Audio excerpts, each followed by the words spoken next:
How did I make over $2,000 in a single week doing gig work without completing a single DoorDash order? I'm going to show you how I did that and more on this segment of the Gig Geezer.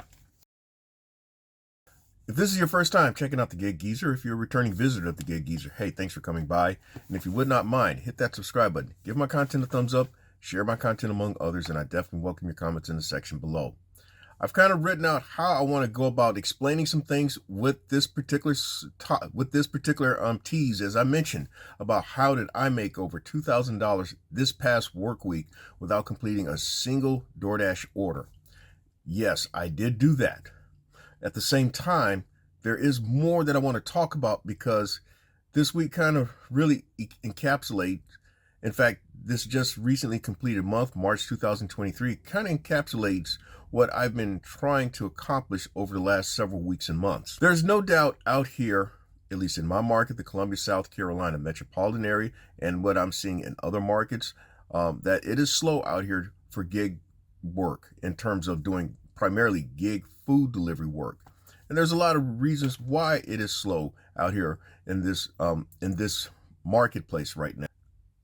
One of the reasons could be the economic conditions. There's still a lot of concern about there being a recession coming on at some point in 2023. Some fear that it could be on the level of 2008, 2009.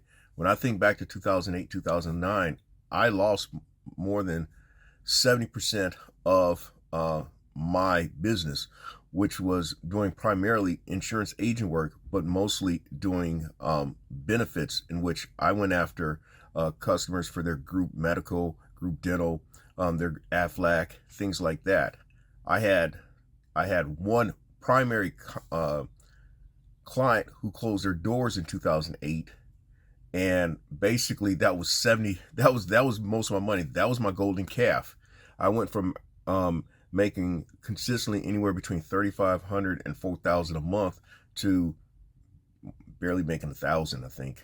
And it took me several years to recover from that, to a point where I was in a position again of making some semblance of consistent insurance agent money. This is just my suspicion and my suspicion only. I believe that people are less dependent on gig food delivery apps as they were back in 2020 and 2021 because of the pandemic shutdowns. And because of that, people had to order their food. I think people are definitely going to the restaurants en masse. As you can tell, basically 99% of the people out here are not wearing masks. I'm one of the oddballs who wear masks in public, and there are people who have met me in person can tell you there's a very good chance that I am still wearing a mask. Another reason for what may appear to be slowdown, but it also speaks to the market hypersaturation, as what I always call it. You've got these gig app companies, namely like DoorDash, that are promoting incessantly across social media platforms. You've got these ads, you've got these announcements about earning money per hour and just earning money in general. And then there's the glamorization of it, how this is some easy money, man. And there may be some truth to it. There's some easy money to be made. You can do it anytime, any place, anyhow. And you've got people out there that look just like that when they're out there completing orders. And while the money may be easy, I would venture to say that if you really want to do it right, if you really want to try to make it a go at it, it's not as easy as it appears. But that's the other side of the story that a lot of people do not want to talk about. And I'm really not going to concentrate I am not going to concentrate the greater bulk of this specific segment of the Gig Geezer talking about how hard it is. I will say this up front, that what I want to talk about is money earned. Money earned in this particular segment of the Gig Geezer.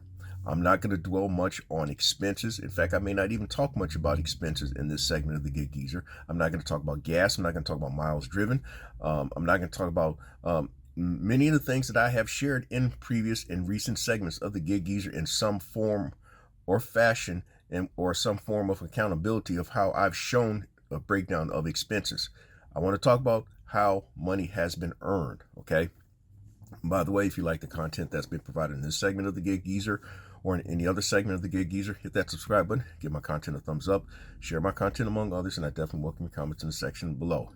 Hopefully I've not lost you. If I've lost you already, well, I guess you were not the person who wanted to, who really wanted to see something about making money without having to rely on DoorDash. I also believe that drivers share a part in why the market conditions are slow. Some of it is because we are guilty collectively as drivers of glamorizing this, making it appear that it's really easy, and not talk about responsibly how there are things that you have to do on your part in order to make it work on a consistent basis, how to make this more sustainable. That said, though, people are always going to be open to try to people are always going to be open to explore some form of making money. I'm just like the next person. But again, it's just about how you go about doing things that really separates one person from the other. So for that reason, I believe that what you do with what you make is really going to dictate how you go about doing your business, or how you have gone about doing your business. In other words, I have been very consistent at saying here in the Gig Geezer channel that in order to see business-like results, you have to treat this like a business.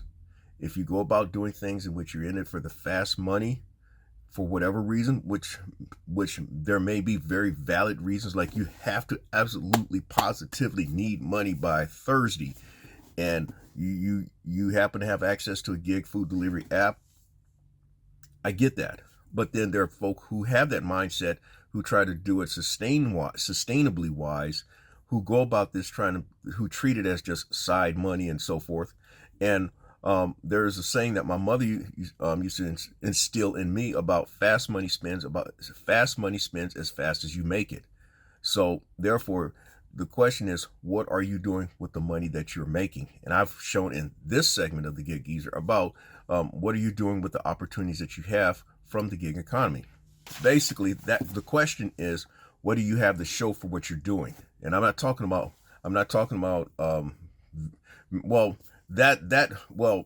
what you have to show for what you put into this may be subjective. It may be subjective, and I'll give you that much. But again, if you're talking something sustainable, if you're talking something in terms of treating it as a business, then there are different results for that. Now, in recent weeks, though, what I have shared is how I have tried to depend less of making my money on gig food delivery apps. The single most event that occurred that had put me in a position of doing that was when I completed the transaction for this Sprinter/cargo van, and my goal was to flip the ratio of money that I'd been making doing primarily gig food delivery apps. Prior to December 16, 2022, it is safe to say that probably 80% of the money that I earned was through DoorDash, Grubhub, ubereats, and Instacart. Those are the primary apps that I made my money. This week, I'm going to show you where those numbers have flipped, and there have been recent weeks in which those numbers have flipped as well, but I'm going to concentrate on this particular week. Now, this week, I know that 10 minutes in, it seems like I have buried the fucking lead, and if I have, I am guilty of it, but I had to set this up a certain way so that you could see the logic of which I'm trying to present this information. This week, I made $2,000, at least so far, because there's still some money that is yet to be accounted for. But as of today, April 2nd, 2023, for this week ending today, April 2nd, 2023. And again, there is some money that has yet to be accounted for that I probably won't know until tomorrow. But as of today, I've made $2,023.78. The breakdown of that money is like this as of this week. Grubhub, as you can see here on the inset, $55.99. I completed 3 orders this week. The dispatch app, I basically completed 1 order, but was 2 orders. I completed 2 orders on the dispatch app, and that totaled $360.48, and that was all in one day. What happened was I completed 1 order, then the second order I was supposed to take from down over to Anderson, South Carolina.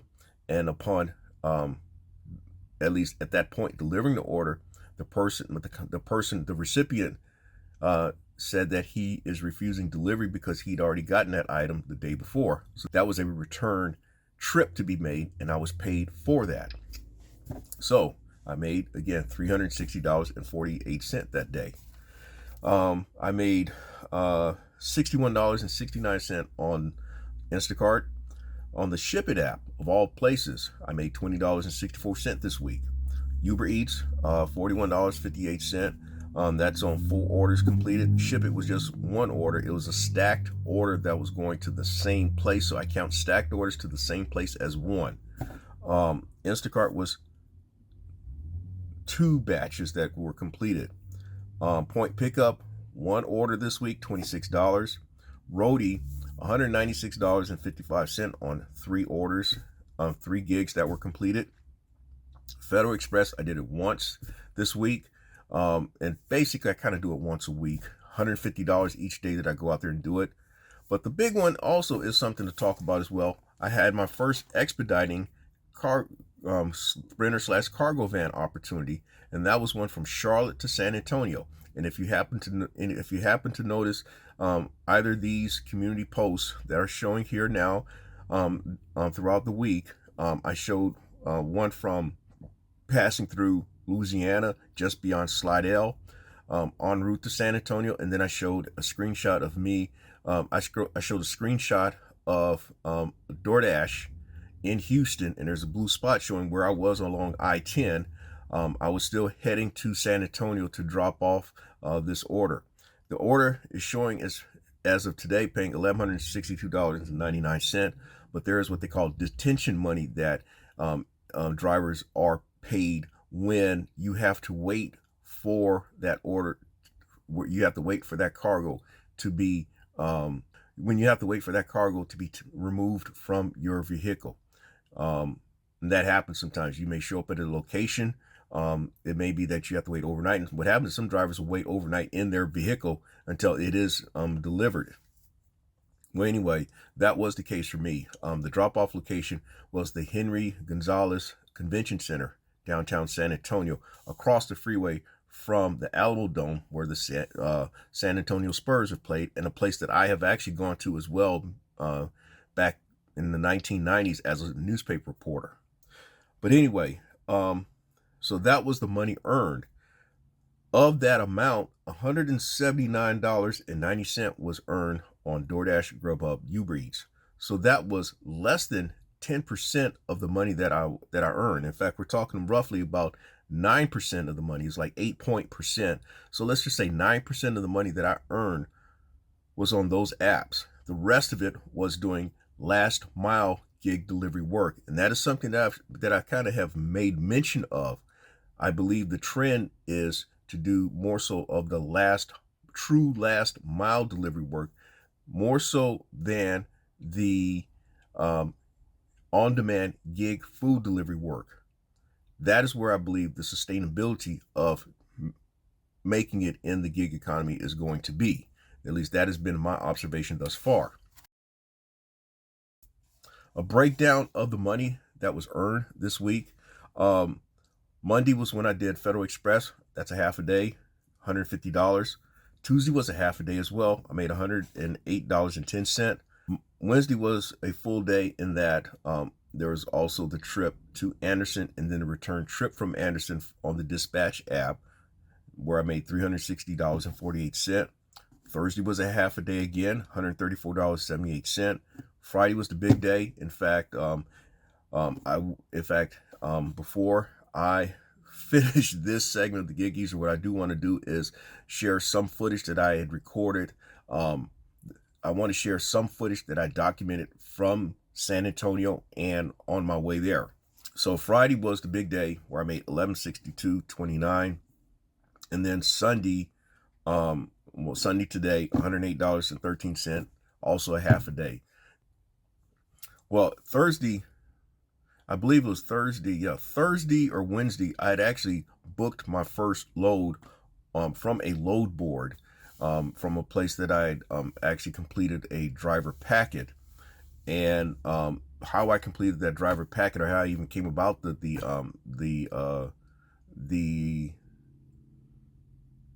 shipper or the broker. Actually, my dispatcher had sent me a copy of an email that she received from someone who had reached out to her recently about how they are looking forward to partner with some owner operators of cargo / sprinter van drivers. And she sent me that. They were also looking for folk. They also had indicated that the qualifying period for a driver to have active authority, which is the right to transport items across state lines for pay, that was 60 days. And so I had met my 60 days on March 25th last month. And as I've mentioned again in this segment of the Gig Geezer, there are some places that will allow me to submit carrier packets at 90 days, and then there are some at 6 months, 9 months, and a year. The ones that seem to be even better paying are going to be the ones where you have to have longer active authority time. So I believe it's my impression that some of it has to do with just the company's preferences, but also some of it has to do with a person having established a safety record, a consistent safety record, at least the appearance thereof, through the U.S. Department of Transportation and the Federal Motor Carrier Safety Administration. All that information is for public consumption, and so I believe that's why you have to have as long of a wait in certain situations. But anyway, she sent me that information, told me to fill it out, and actually there was some miscommunication on my part. After having filled it out, I am in hustle mode seemingly every day, and I forgot to share some information with her, and we talked about it rather spiritedly on Friday evening while I was in San Antonio. And while there's still some work that has to be done on my part to kind of rectify that situation. The way it sounds like I kind of stiffed her, but that was not the case. That was not the intent, or that was not the intent on my part. I simply dropped the ball on some things that she asked for me to do in return. So again, there's some things that I'm gonna have to do to rectify with her, and hopefully we'll be able to move forward about that. But that said, I know that people are going to be asking me about the place, the load board, and all, but I need to kind of clear some things up with my dispatcher before I start divulging any information anyway. But there are ways to gain access to places, and sometimes you have to know the right person to gain that access. Or sometimes you just have to be somewhat, I mean, not everything is going to be divulged on YouTube. There are things that you're just going to have to find out for yourself, and that's what I'm finding out as well. That's the way it is with a lot of things. But I had actually booked my first load, which is this screenshot.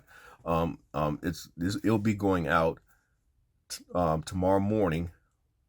It'll be going out tomorrow morning, April 3rd, 2023. I'll be going from Spartanburg to a place not far from Greensboro, North Carolina.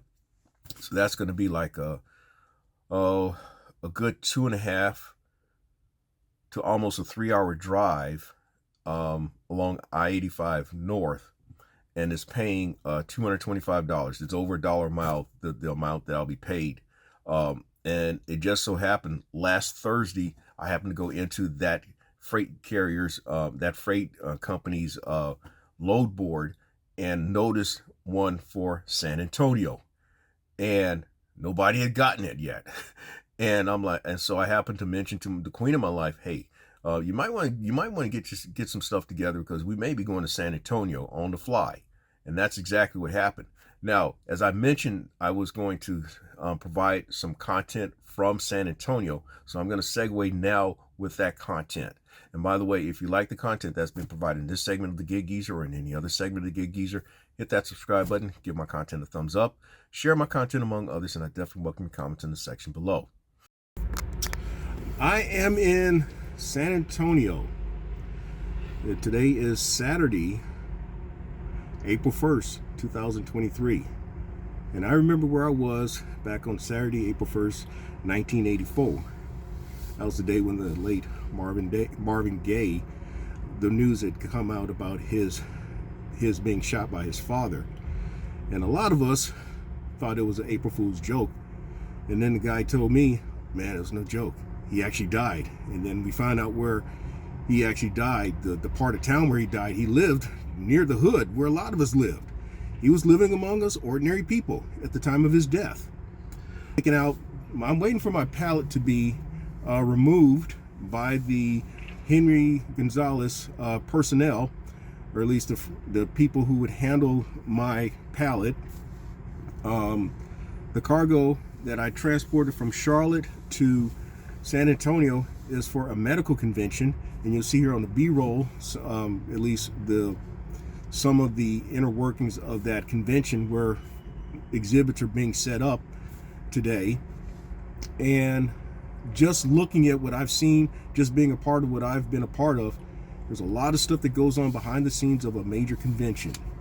The transporting of items, the transporting of cargo, the people who are on your ass trying to find out where you are every other hour. They say that that's ordinary. That's how it goes when you're dealing with expediting freight.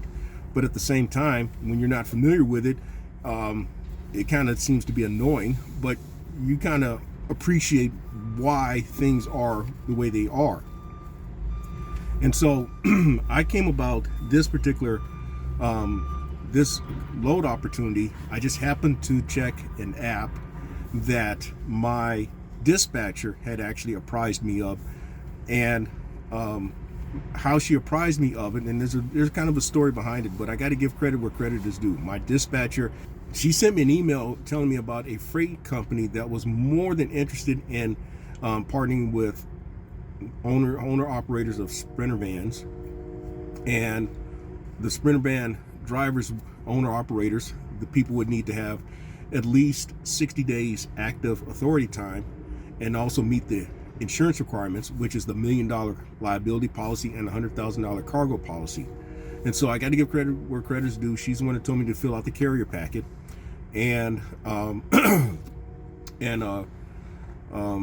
so I just happened to be on the app this week, and I actually had booked another load that is for Monday, April 3rd, 2023. And then when I happened to look on the app again Thursday evening, March 30, 2023, there was a load from Charlotte to San Antonio. And I told the queen of my life, who is actually to my right, and she's kind of hiding from the camera. She's giggling about this as we talk though, but I told her, Queen, I think you might want to get ready because it looks like we might be going to San Antonio. And the reason why I jumped at it was not only because of the money was plausible to do it. I know I haven't mentioned the money, but it's gonna pay at least $1,200 for a 1,200-mile trip. But me going to San Antonio is three hours beyond going to Houston, and so I'll have a chance later today to stop off and see some family members that I haven't seen in person since 2009 at the earliest. And 2009 was the last time I seen my uncle and first cousin, and so I think that's going to be a good opportunity. So once I leave from here, the Henry Gonzalez Convention Center, which is in downtown San Antonio, which is across the way from the Alamo Dome San Antonio Spurs play. This is all familiar for me. And there's another story for me being in San Antonio. Not only because of me being from Houston, but when I first finished school back in the prehistoric days of 1988-89, the first newspaper I worked at, the first daily newspaper I worked at was the New Braunfels Herald Zeitung. New Braunfels is a small German town that is about 25 minutes from San Antonio off of I-35 North. And so I was there for a couple of drinks of fruit punch and the popcorn that I had lived off of. So I lived off of fruit punch and popcorn at that newspaper because I made $225 a week there. But it got me started in the newspaper business. And a couple years later, I was at the Richmond Times-Dispatch, which is the top 2% of the business and one step away from the major leagues. But anyway, so San Antonio brings back memories for me having started in this area. But the last time I was in San Antonio was in 1996 when I covered the Sweet 16 while covering Clemson, being a beat writer at the newspaper I worked in Spartanburg, South Carolina. And then me having a chance to go back home to Houston. The last time I was in Houston was I was actually promoting the first book that I wrote, and it was at a book festival at the George R. Brown Convention Center. Well, the George R. Brown Convention Center, for those in Houston, they know that is in walking distance of Minute Maid Park where the Astros play. It's in walking distance of the Toyota Center where the Rockets play. And for me personally, the George R. Brown Convention Center is literally a stone's throw from the street where the first property that I lived in, which was on Bell Street, which is a parking lot. So my coming back to Houston is always, my coming back to Texas always has sentimental meanings. But so these are actually my first two, if you will, real load opportunities. I showed in this segment of the Gig Geezer about me putting in the E-Track rails and having explained my strategy of putting in the plywood and also the ratchet straps that I use. So I got to use the ratchet straps, I got to use the wood brackets, I got to use everything. All right, I am now leaving San Antonio. I'm leaving the Henry Gonzalez Convention Center. When I stopped off, the guy came by with the pallet with the forklift, and so I had to get back. I had to get out there and observe what was going on and have him to sign off on having received the cargo. And so I forgot about maybe documenting him taking the pallet or the skid out of the van. But that said, one thing that I want to kind of reiterate is something like what I just did. You don't realize just how the stuff that goes on behind the scenes when you put on a major convention. You as a visitor or maybe a participant, all you know is that you go to the booth and you may interact with the public or other people that's a part of your scene, your crowd, and that's it. You don't think about what goes behind things being. You don't think about what's going behind things being shipped. You don't think about what's going behind things being set up, and that gave me a different appreciation for that type of stuff. But now, with the entire experience, I've not seen people talk about really the process of handling shipments when you're dealing with stuff that's over the road or even regionally. Regionally are trips that are 200 miles or less from your actual place of I guess where you primarily operate out of. So for me, it's Columbia, South Carolina metropolitan area. So that includes like Charlotte, Greenville, Spartanburg, Charleston, maybe going down to Augusta. That's actually an hour and a half away, and that's actually way less than 200 miles. But that's kind of the radius of operation that I do. When you do over the road, then it's over 200 miles, and this was a true over the road opportunity going from Charlotte to San Antonio. So. By the way, if you like the content that's been provided in this segment of the Gig Geezer and any other segment of the Gig Geezer, hit that subscribe button, give my content a thumbs up, share my content among others, and I definitely welcome your comments in the section below. So when I pick up from here, it may be from Houston, but I doubt it because I'll have a chance to see my first cousin and uncle. But when I pick up with this conversation, it will more than likely be from the Geezer pad in Columbia, and I'm going to go over the money that I've made so far so far this current work week, which actually ends April 2nd, 2023. Now, the big thing for me, though, the other reason why I jumped at that San Antonio opportunity was because it was an opportunity for me to actually come back on my way back to stop off in Houston. I'd not been home in Houston since 2009. So we're talking 14 years since I had last been in Houston. In fact, it was almost about this time, 2009. I believe it was May 2009 when I'd last come to Houston. And I was in the capacity of a book author promoting one of my books at a book festival that was held at the George R. Brown Convention Center. And those who are not familiar with the George R. Brown Convention Center, it has a ship-like design to it, similar to the Alamo Dome, which actually kind of some would say that San Antonio copied Houston with its design, but it has a ship-like design on the exterior.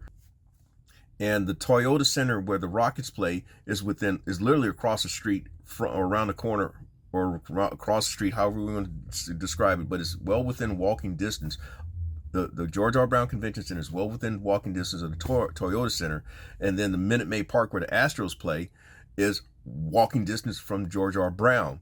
And for me personally, basically across the street, you can almost throw a rock from the George R. Brown on Bell Street. That is where the first structure that I lived in was located. What happened was my grandmother's family had a house there. There was actually people, actual neighborhoods in the shadows, literal shadows of downtown Houston way back when. We're talking back in the 1960s. So that should tell you how old I am and why I say I am a geezer. But there were actually people, homes that were in the downtown area of Houston. My grandmother happened to have a place there, and the Houston Chronicle offered her money for that property, and she negotiated them pretty hard.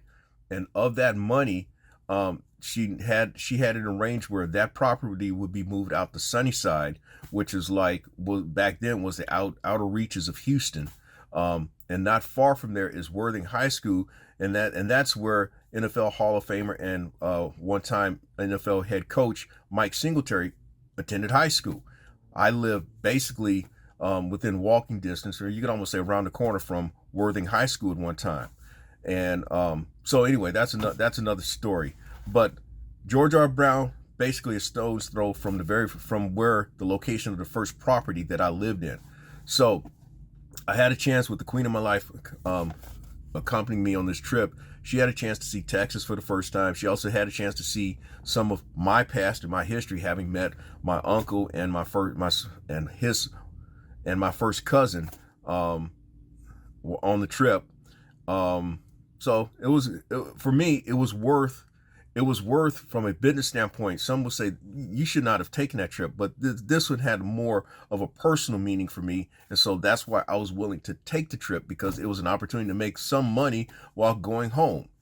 But anyway, hopefully what I've shared may be of some encouragement, may be of some inspiration, may be something that will get you to thinking about how you want to make things sustainable for you in the gig economy, be it doing gig food delivery work, or maybe even the decision of looking into purchasing a Sprinter/cargo van.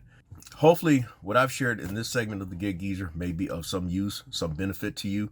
If you like the content that's been provided in this segment of the Gig Geezer, or in any other segment of the Gig Geezer, hit that subscribe button, give my content a thumbs up, share my content among others, and I definitely welcome your comments in the section below. I'm Inwood Lane, and as always, may your hustle and may your grind continue.